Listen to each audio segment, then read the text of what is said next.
decís que sí? Creo que al principio lo pensé 2 veces, pero después para concientizar, Para que le pueda servir a otro. para que le pueda servir a otras mamás. ¿Cuándo arranca el consumo en tu vida? Muy chica, la verdad, muy chica. 14, 15 más o menos. ¿Y arrancaste con qué?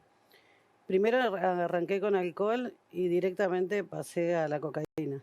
¿Qué te daba el alcohol y qué te daba la cocaína que sentías que tenías que ir por ahí? Ocultar lo que sentía, bronca, rabia. Era eso, aplacar todos los sentimientos. Anestesiar. Sí, anestesiar. ¿Se puso cada vez más oscuro o pudiste mantenerte mínimamente estable? No, hubo un momento de que lo dejé, pero la recaída fue peor. O sea, recaí y era prácticamente no dormir, no estar 2 o 3 días sin dormir, que eso fue el límite de todo. Siempre cocaína, alcohol y bueno, marihuana al otro día de la resaca era infaltable. Si no tenía marihuana no podía estar porque no te la bancabas. No me la bancaba el otro día la resaca, así que fumaba para no sentir la resaca del alcohol y la cocaína. Yo he visto a un chico de 6 años fumando paco. Y he visto el mismo día a una nena de 10 siendo abusada contra una pared. Y después, para pagarle, irónicamente lo digo, los servicios, un tipo le tiraba una dosis de paco en el piso. Y yo creía que era lo más horroroso que yo podía ver.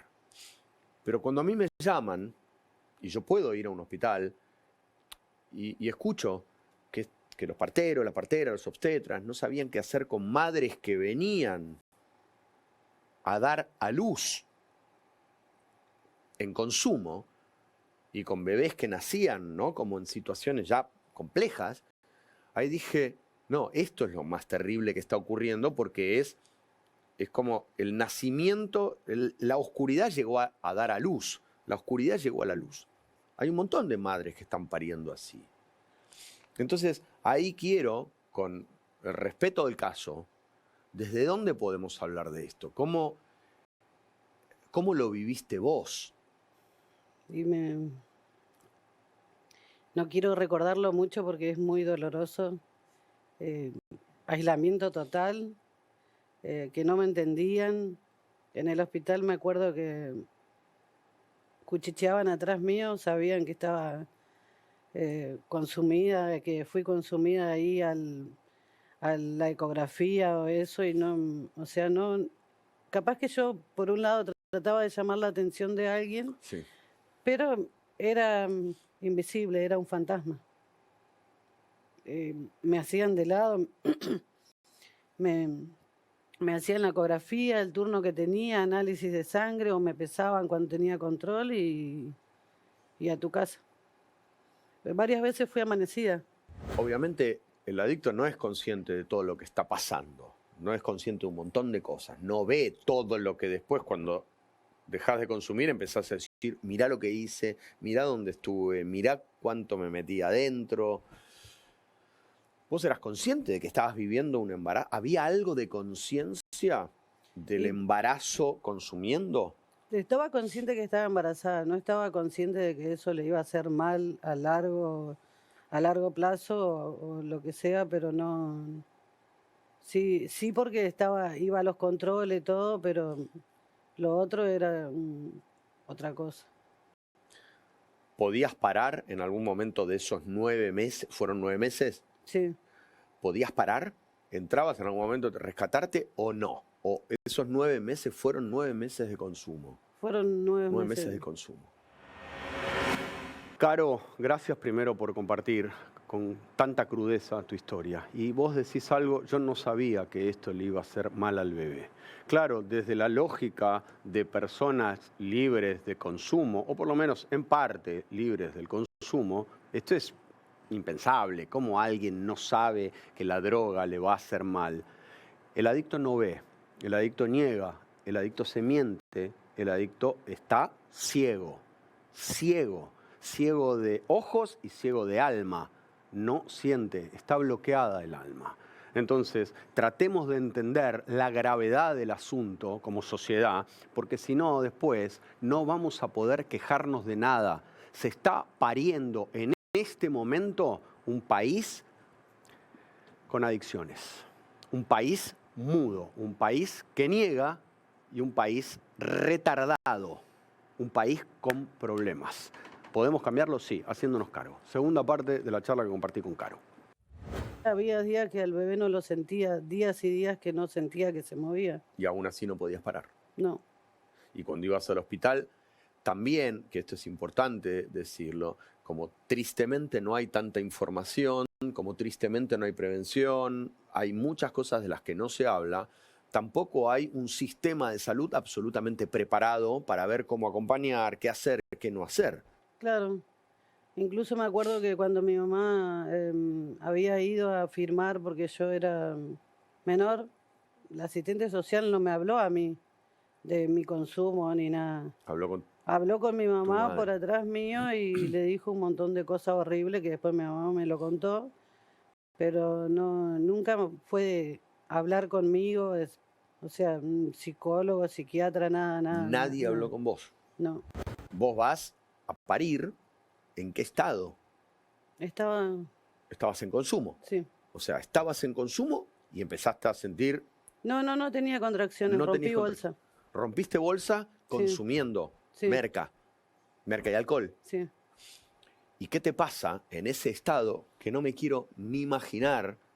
Estás en ese estado con toda la paranoia, la locura. No sé si entraste en esas etapas de paranoia, de locura con la cocaína. Sí, o sea, sabés de qué estoy hablando, lo hemos vivido, todo lo que estuvimos consumiendo, terminamos en ese estado de paranoia, así que si no consumiste, te invitaría a que no lo hagas, te propondría que no lo hagas, y si estás en un estado de paranoia, que acepte que pidas ayuda. ¿Llegás al hospital así? ¿Cómo vas al hospital? Y primero, para tomar coraje, me tomé un poco más. ¿Tomaste más? Tomé más y después fui al hospital, que habrán pasado 1 hora después que rompí bolsa, hasta que me animé a ir, porque me imaginaba miles de cosas, que me iban a sacar el bebé, un montón de cosas. Pero bueno, llegué al hospital sin contracciones. Me acuerdo que la partera me dice que espere, que me iban a hacer cesárea porque no tenía contracciones y yo pujaba igual. En ese momento, perdón, ¿alguien se da cuenta que vos estás en consumo? Yo creo que sí, pero era lo menos importante en ese momento para ellos. Era sacar el bebé. Y lo que me pasó fue que al no tener contracciones me dice, bueno, llamaron al cirujano y ahí como que entré en shock y no quería claro. Y empecé a pujar y salió antes que llegue el cirujano porque si no me iban a hacer cesárea. Pero el bebé nació morado, estaba envuelto en el cordón, o sea, por eso no tenía las contracciones. Eso es lo que pienso yo, ¿no? Porque los médicos no me dijeron nada, porque había pasado todo eso, pero bueno, después lo llevan a Neo, está 7 días ahí, pero a mí me dan el alta a los 2 días. O sea, vos te vas a tu casa y volvés a consumir. Sí. O sea, te volvés a tu casa y seguís consumiendo. Sí. Esos 5 días que tu hijo ¿no? estuvo en Neo, vos estabas consumiendo. Sí, incluso cuando me dieron la oportunidad de entrar a darle la teta, que estaba en sala de madres, que me quedé ahí, habían chicas también en ese momento que estaban en la misma situación que yo. O sea, varias madres en consumo dándole la teta. Sí. Por eso digo que este es un tema, y me hago cargo, ¿no? En este programa, quiero decirlo a cámara, me hago cargo en este programa, que es que si nosotros seguimos negando ciertas cosas o seguimos creyendo que el problema lo tienen solamente unos o solamente unas y no entendemos que este es un tema social cada vez más complejo, cada vez más riesgoso, del que mucha gente no se hace ni cargo. Vergüenza debería darles a lo de derecha, a lo de la izquierda, a lo de arriba, a lo de abajo. Lo dije 1000 veces y lo voy a seguir diciendo porque no hay información, porque hay una ley y en los colegios no se da, no se previene, porque en salud tampoco se habla de pandemias y de pandemia. Esta es una pandemia hace un montón de décadas. Es crudísimo porque es verdad. Es crudísimo porque está diciéndose algo que no le ocurrió o le ocurre solamente a Caro o a alguna otra mujer. Está ocurriendo en muchísimos lugares del país. Y ojalá fuera solamente el problema de una madre que parió así. Es el problema de una sociedad que, como dije alguna vez, está negando su adicción. Lo vemos en los medios de comunicación también que niegan su adicción. Lo dije la semana pasada o hace 2 semanas, que por un punto más de rating se hace en pantalla cualquier cosa, violencia pura a las 3, 4 de la tarde. Por un punto más de rating. Por un auspiciante más que viene gracias a ese punto de rating. Entonces la negación, la ceguera y el creer que el problema solo lo tiene Caro, el problema no lo tiene Caro. El problema lo tenemos como sociedad al no ver lo que está ocurriendo frente a nuestras narices. Y hablo de nariz porque acá entra mucha droga todavía de un montón de gente que podría tomar decisiones y no las toma. Tercera y última parte de la charla con Caro. ¿Cómo está tu hijo hoy? Bien, por suerte bien. Bien. Bien. ¿Y qué es para tu hijo la droga? ¿Qué es para tu hijo la cocaína? ¿Qué es para tu hijo el alcohol? Y la verdad que yo, bueno, tengo hijas que hacen deporte, tengo 4 hijos en total. Por suerte le inculco otras cosas, mucho deporte, estoy acompañándolos. Nunca los voy a dejar solos. Mi hija me hizo abuela a los 17 años. Wow. Así que... Y ahí pregunto, ¿a él sentís que le quedó algo en relación a ese consumo tuyo como madre durante el embarazo y posterior también? Sí. Sí. ¿Qué? Todo. Siento que, o sea, no voy a decir cuál de mis hijos, pero No. sí voy a decir que es una persona muy sensible, le llega a todo, está... desde chico era hiperactivo, sentí que era especial. En el colegio no lo sabían entender por qué él era así. Me acuerdo que lo quisieron mandar a un psiquiatra, pero en el momento no lo supimos manejar con los maestros ni nada. Pero yo siempre lo vi especial, incluso los médicos le decía que algo... O sea, que algo él no era diferente a los demás. Y no, siempre me decían que no, que era porque tuvo algo desde chico, una enfermedad X que tuvo y que pudo haber quedado secuelas, pero yo sé que no fue eso. ¿Y eso cómo lo vivís vos? ¿Hay un lugar donde la culpa está presente? Sí, siempre. ¿Siempre vivís con esa culpa? Siempre. Sí, incluso miro hacia atrás y si hubiese tenido un abrazo de alguien o un apoyo, no lo hubiese hecho nunca. Pero sí, la culpa queda siempre. ¿Nunca lo pudiste hablar con él? Sí, lo hablé. Lo hablaste. Lo hablé. ¿En qué momento vos te alejás del consumo? Cuando lo miré a los ojos. Tenía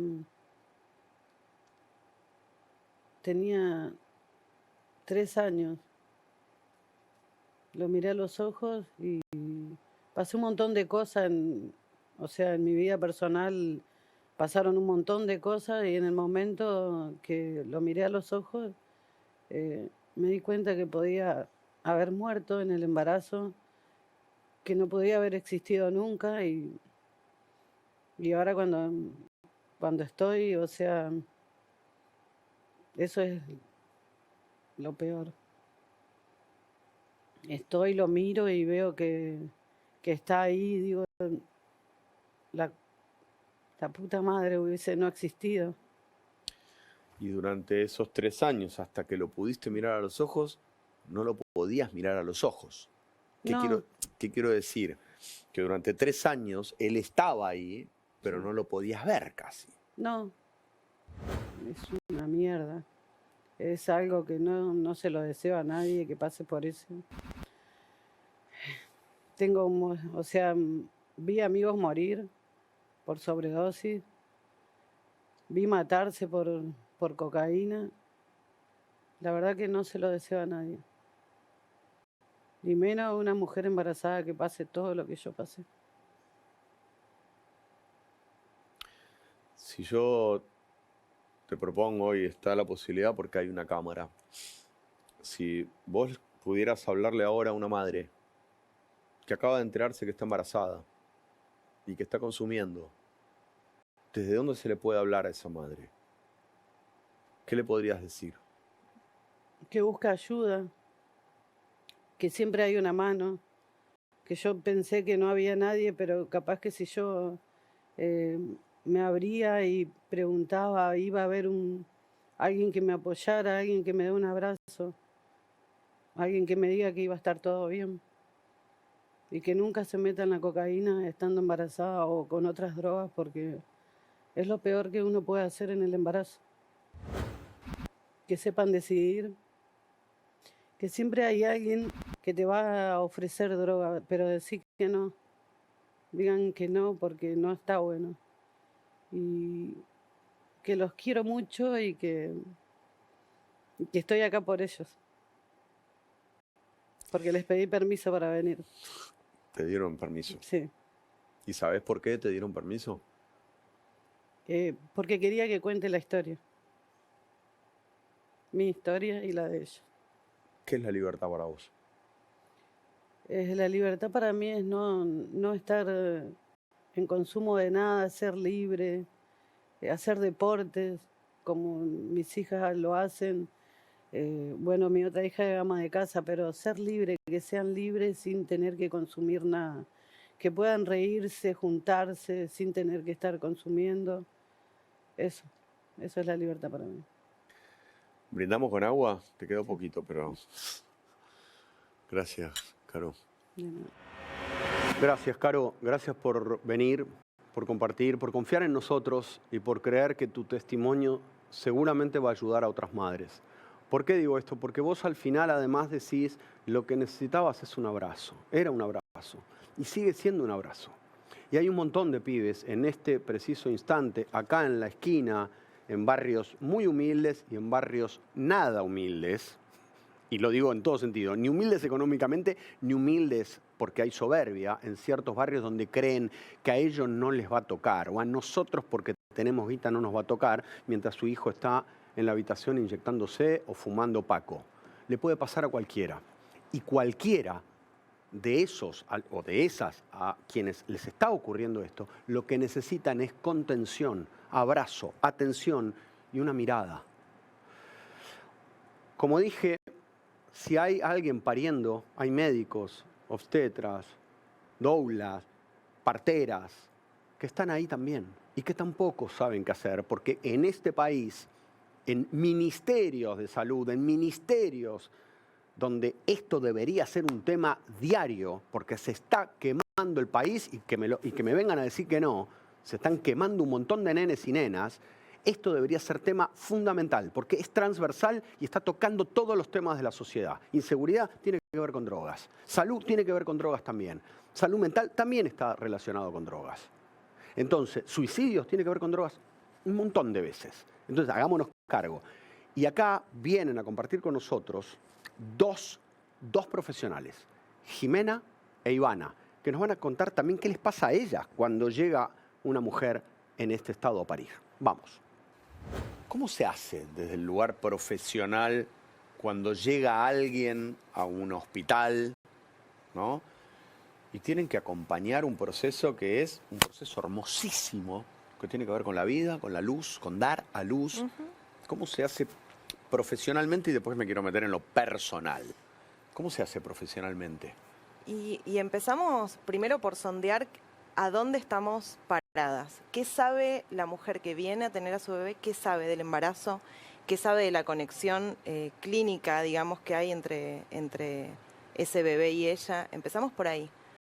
Y hay muy poca información desde mucho antes de ese embarazo. Muy poca. Muy poca. Muy poca información. ¿Y por qué? Porque saben. En todo. Y es un tema tabú.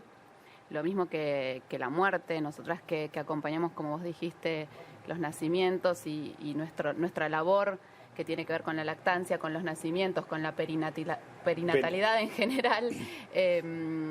Son procesos que muchas veces tienen una expectativa positiva de vida, y cuando nos encontramos con lo otro, es tabú. La muerte es tabú, Es tabú. la droga es tabú. Son los tabús los tabúes más grandes que hay, ¿no? La droga y la muerte gestacional o perinatal. Claro, pero lo loco es que en un hospital donde la muerte está presente, porque digo, Todo el está la tiempo. vida y está la muerte, Sí, sí. y donde, sobre todo en una sociedad de consumo con tantas adicciones, la droga también está presente. Y le puede pasar al paciente que viene y también le puede pasar a un profesional. Claro que sí. Entonces, específicamente en este programa donde nosotros hablamos de adicciones, hablamos de, no solo de adicciones, hablamos de salud, de vida, de muerte, cómo ustedes, con las pocas herramientas ante estos tabúes que están, todos estos tabúes que están presentados en la sociedad, ¿cómo hacen? ¿Cómo se hace para seguir adelante ante tan poca información? ¿Qué hacen? Básicamente lo que no hacemos, te podría decir, que es intentar tapar el sol con un dedo o con la mano, ¿no? Mirarlo de frente, hablar a calzón quitado, como le decimos siempre a las pacientes, hablando específicamente de lo que es las adicciones. Nosotras encaramos nuestro trabajo como acompañantes terapéuticos desde ese lado, hablando de frente, porque no se puede tapar, es intapable. Desde nuestra propia historia también, ¿no? Desde un hogar disfuncional, desde yo sé dónde estás parada, o sea, entiendo por dónde estás caminando, y acá no hay juicio alguno. Claro. Entonces, desde ahí ya te miran desde otro modo y se abren a contarte su historia, se abren a contarte su verdad, su realidad. Y ahí empiezan ellas a dar testimonio de la culpa que sienten, de la vergüenza que sienten, de cómo se sienten, como el sistema no las acompaña para nada, como no las sostiene. Nos ha pasado de una mamá que su bebito estuvo internado con por consumo de ella, le dio la teta. Sí. Y ella dijo, yo no estaba consumiendo, yo hacía tiempo que no consumía, tuve un problema emocional, quise pedir ayuda, quise pedir turno, no había o sea, fue todo como una catarata de cosas que terminó donde terminó. Ella quiso levantar la mano y no hubo... Que también ocurre un montón, y acá en el programa hablamos mucho de esto, de este pésimo funcionamiento en muchos sentidos, del que hay que hacerse cargo, y no para criticar eso, sino para decir, bueno, che, ¿qué hacemos para mejorarlo? De gente que levanta la mano Exacto. para pedir ayuda y no hay caso. Y en las adicciones, ese mínimo momento de lucidez Es ahí. es fundamental, Sí. porque lo perdiste y se te fue. Yo siempre les doy el ejemplo de esto es como un tobogán, ¿no? Les digo, ¿viste cuando vos te subís al tobogán y te tirás? Sí. Bueno, cuando pisaste el primer escalón, ya sabes que lo estás pisando. Ya cuando te tirás, no hay vuelta atrás, No. es muy difícil. Entonces, cuando pises el primer escalón, vení a tocarnos la puerta, vení a buscarnos al hospital. Desde nuestro lugar vamos a ver qué red empezamos a tocar, porque en los barrios hay centros que ayudan, que contienen, que sostienen. Después hay un montón de centros de rehabilitación y demás que son gratuitos. Entonces, vemos qué puerta podemos ir a tocar, salud mental, el equipo de salud mental. Vemos para dónde podemos acompañarlas. Gracias, Ivana. Gracias, Jime. Jime, a vos y a toda tu familia, a quienes quiero. Un abrazo y vamos a seguir escuchándolas. Puericultoras y doulas son. O sea, están en contacto con estas madres. Yo las conocí porque fui a dar una charla al Hospital Maternal de San Isidro y me encontré con un montón de profesionales que tienen muy poca información. Por eso vuelvo a lo que dije antes. ¿Cómo puede ser que en un hospital donde está la vida, donde está la muerte, haya tan poca información sobre algo que tristemente va a terminar llevando a la muerte? Lo decimos todas las semanas acá. Adicciones, el final, cárcel, hospital o cementerio. Cárcel, hospital o cementerio. Y que me vengan también a decir que no, que hay consumo con éxito de cocaína o de heroína o de crack o de paco, de pasta base. No, siempre hay tragedia al final. Segunda parte de la charla que compartí con Jimena y con Ivana. Las madres que llegan en adicción, ¿no? Con una adicción presente, ¿hay algo de las hermanes? Sí, que están solas, que nadie las ve, que no las miran. Para mí va por ahí. El estigma, El estigma. prejuicio también, ¿no? Y esto que que cuando te pedimos que vengas a dar tu testimonio al hospital, el poder ver la adicción como una enfermedad, ¿no? Como genera mucho enojo. La adicción, por lo general, genera enojo, sobre todo en una mujer embarazada, ¿no? Porque hay otro ser que claramente no está decidiendo. Pero bueno, es una enfermedad. Es una enfermedad. Y siempre decimos, si no te enojas con una mujer que es diabética o que tiene cáncer, tampoco te enojes con la adicta, porque tampoco vas a resolver nada. El camino no es ese, claramente, ¿no?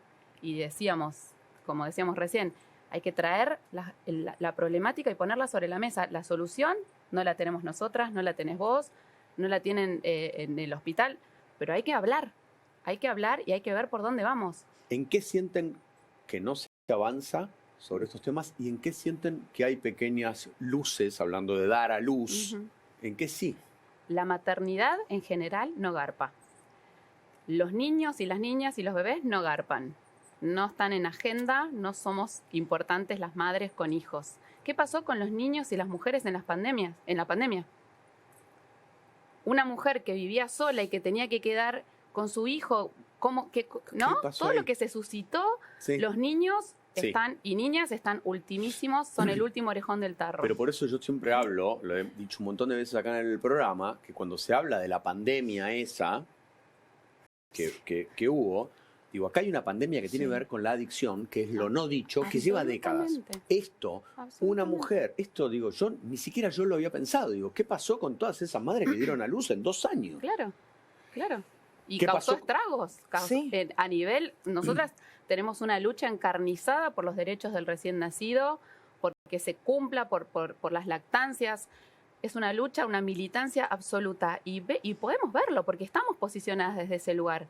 Y vemos que somos el último orejón del tarro, sobre todo los niños y niñas que no tienen voz. Pero ahí pregunto algo porque tiene que ver con lo que dijo Caro. Caro da a luz y se queda 2 días en el hospital, le dan el alta en el hospital y se queda su hijo 5 días donde Sí. ella lo que hacía era, seguía consumiendo en su casa, iba a darle la teta en un lugar con otras madres que también consumían y le daban la teta. Quiero decir, Hoy es distinto. Te iba a eso decir igual. eso, hace claro, como pasaron- 5 años. pasaron Sí. esto, a eso iba con Sí. el avance o no, Sí. en qué se De avanzó. 5 o 6 años para atrás a Ahora. hoy cambió un montón, Ok. cambió muchísimo el servicio social, el servicio local, todos los equipos se pusieron de diferente forma a disposición de esa mujer. A eso voy. Sí. Eso es un avance. Sí, Sí, es un pero es un avance. avance a nivel local. Sí. Te estamos hablando de San, San Isidro, Isidro. no es algo a nivel Nacional. nacional ni mundial. Y como te decía antes, es una suma de voluntades, ¿no? Muchas veces dijimos en este programa que todavía hoy, tristemente, es mucho más descalificada una mujer cuando se droga. Cuando un hombre toma whisky, es hasta canchero, es algo viril el whisky. Cuando una mujer toma whisky, es una reventada, ¿no? Para mucha gente. Entonces, ¿por qué estoy diciendo esto? Porque así como criticamos a una mujer por eso, o no podemos entender como una madre yendo a parir, consume, es que es una enfermedad. Y a las enfermedades tampoco las podemos enjuiciar, no podemos emitir juicios de valor sobre una enfermedad. La adicción desde hace casi 60 años o 60 años está declarada una enfermedad, no es un problema moral que tiene una mujer o un hombre. Es una enfermedad que hasta puede tener componentes genéticos. Entonces, si en tu familia hubo alguien con adicciones, no quiere decir que lo seas o que vayas a hacerlo, pero ten más cuidado. Tercera y última parte de la charla que compartí con Jimena y con Ivana. La salud pública, la salud en general, En está, general. está acabada. Y la salud pública, ni que hablar. Salud y educación. Salud son y dos temas educación que van de la mano y son indivisibles. Y las condiciones en las que trabajan el personal médico es terrible. Es todo un círculo vicioso. Y la verdad es que, bueno, es esto, no es como, bueno, ¿cómo quiero manejarme yo como profesional? ¿Cuál es mi aporte? Por algo elegí esto, ¿no? No soy, no sé, no tengo una verdulería, no tengo una tienda de ropa. Trabajas Trabajo en salud. Y nosotras creemos profundamente que si elegimos este camino hay que entregarse en cuerpo y alma. ¿Cuándo fue la última madre que llegó después de consumir a parir? La semana La pasada. La semana pasada. Ujú. ¿Qué les pasó sabiendo que iban a venir acá? Ya sabíamos que íbamos a hacer esta que vamos charla. a hacer esto. ¿Qué les pasa con esa? Hablando específicamente de eso, ¿qué les pasa hoy? Nos pasa... Es un poco la frustración, Sí, es como eso. la sensación de frustración de decir, ¿cómo ayudamos? ¿Cómo se hace? ¿Por dónde se empieza? Porque nosotros la podemos sostener esos días y le podemos dar herramientas, pero ¿cómo sé que las tomó? Claro. ¿A dónde se fue? Muchas veces sus bebés quedan en el hospital y ellas se van y siguen consumiendo, y sus bebés entran en un sistema de adopción que es un sistema también tremendo. Terrible. Y es esta sensación de vacío, decir, ¿y ahora qué? A veces tenemos que recordarnos que somos simples mortales y que no podemos ayudar a todo el mundo, lamentablemente, pero es esto, es como ese abismo que hay ahí que decís, y nosotras vamos al barrio también, al barrio donde vive Caro, a los distintos barrios, y la droga es aire, es aire. Claramente. Y pensamos en armar proyectos y pensamos en cosas que puedan llegar a esto. En vez de entrar en un sistema de salud, de tener que pedir un turno, poder venir a golpear una puerta. Pero es tan chiquitito el granito de arena, ínfimo, Sí. que igual te quedas con esta sensación de Sí, ¿no? es desesperación, de poco. siempre es una sensación de desesperación, de qué hago, porque lo tengo acá delante mío, este bebé que está acá solito en una cuna y que se va a ir al sistema de adopción. Es realmente, nos queremos llevar a todos los bebés y esto es algo que nos pasa a todos, y también querés estar para todas las mujeres, incluso las mujeres que no tienen problemas de adicción y que tienen otros problemas, Claro. ¿no? La vulnerabilidad que conlleva el embarazo y el puerperio en sí mismo, Ya multiplicado de por sí, a la 1000 potencia en una mujer que vive en un nivel socioeconómico, sí, que no tiene un indigente, mango, que no sí, tiene claro. ninguna... ninguna Claro, proyección de obvio. nada. Entonces es esto, ¿no? Es sentirte maniatada constantemente, decir, más que palabras, más que un abrazo, muchas veces no, o esa mirada sin prejuicio no podemos dar. Es un montón, pero a la vez no es nada. Es una doble sensación que tenemos todo el tiempo de ¿qué más podemos hacer?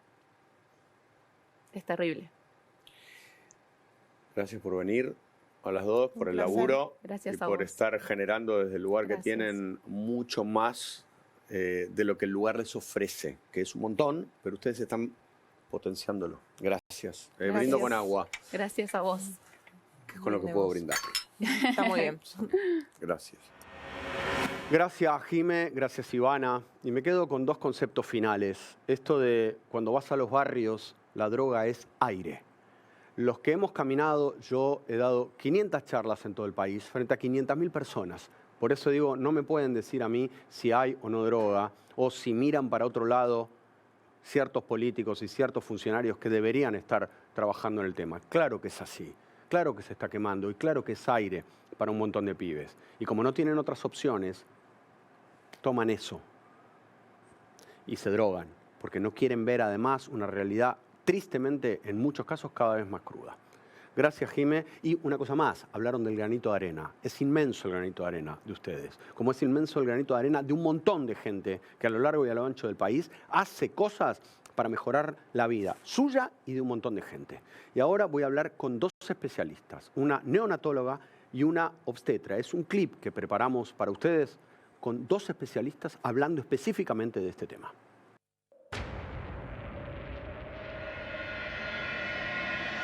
Lo que vemos habitualmente en una madre que consumió antes del nacimiento de su hijo es una madre que está excitada psicomotrizmente, que está alterada, que no es normal para lo que son los partos habituales. Entonces ahí es donde generamos la sospecha diagnóstica junto con el servicio de obstetricia y es donde pedimos un análisis de orina materno para buscar tóxicos. Cuando nos da positivo para alguna sustancia es donde tenemos que empezar el trabajo de neo de separar a la mamá del bebé, que es una de las primeras complicaciones porque el binomio lo tenemos que separar. Tenemos que controlar al neonato y tenemos que ver que no haga síndrome de abstinencia, que sería una de las primeras complicaciones que hacen los hijos de madres adictas, porque dentro de la panza de la mamá el consumo iba pasando a través de la placenta, o sea, es un bebé adicto. El bebé puede hacer lo que se llama COPAP, estar a UPA de su mamá por un tiempo prolongado. Lo que no podemos es ponerlo al pecho, porque en el caso de que sea tóxico positivo es la mamá, no puede tomar la teta el bebé. O sea, la lactancia debe ser inhibida. ¿Por qué? Porque esa sustancia también pasa, como pasa por la placenta, se excreta también por la leche materna. Entonces, si nosotros le damos que tome el pecho de una mamá adicta a un bebé, el bebé va a seguir siendo consumidor. No se separan, al menos que la madre está en un estado psicomotriz muy alterado. El bebé puede quedar a UPA de su madre 1 hora mínimo estando en sala de parto, y después sí lo tenemos que internar porque tenemos que empezar a controlar que no haga síndrome de abstinencia, monitorizar sus signos vitales y ver que esté bien. Pérdidas de embarazos, desprendimientos de la placenta, muerte intrauterina, de pronto tener una sobredosis y muerte por sobredosis, de manera que las complicaciones son muchas. Y además, para nosotros, el problema está en que en general estas mujeres tienen un control insuficiente de su embarazo. Entonces no nos permite arribar o hacer todo el control necesario a lo largo de 9 meses. Hay también un grupo de mujeres que directamente no se acerca a los centros de atención de salud, al hospital, y las conocemos cuando tienen que venir a parir directamente, pero no han tenido ningún control del embarazo, con lo cual, además de las adicciones, se suman otras problemáticas, como por ejemplo hipertensión en el embarazo, diabetes gestacional, enfermedades de transmisión sexual, que no las hemos podido detectar a lo largo del embarazo y tratarlas, con lo cual no solamente es el problema del consumo, sino todos los efectos o daños colaterales de un embarazo insuficientemente controlado o no controlado. La mujer que se acerca al sistema de salud nos da la oportunidad de detectar determinadas patologías, poderla ayudar en sus adicciones. Siempre la mujer que no accede hasta último momento